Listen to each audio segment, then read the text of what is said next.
doing business, going in and out of Manila, continue to suffer with the flooding. Gusto niyo malaman per district? Per district?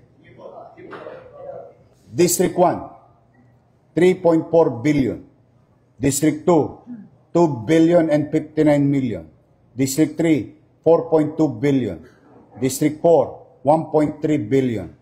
District 5, 1.1 billion. District 6, 2 billion and 60 million. Total of 14 billion, 313 million, 132,309 pesos and 12 centavos from project allocation for the year 2022, 2023, 2024, and 2025. At malamang sa hindi, kulang pa yan. Kasi ang lahat ng ito ay kinuha lang namin sa website ng Pangulo.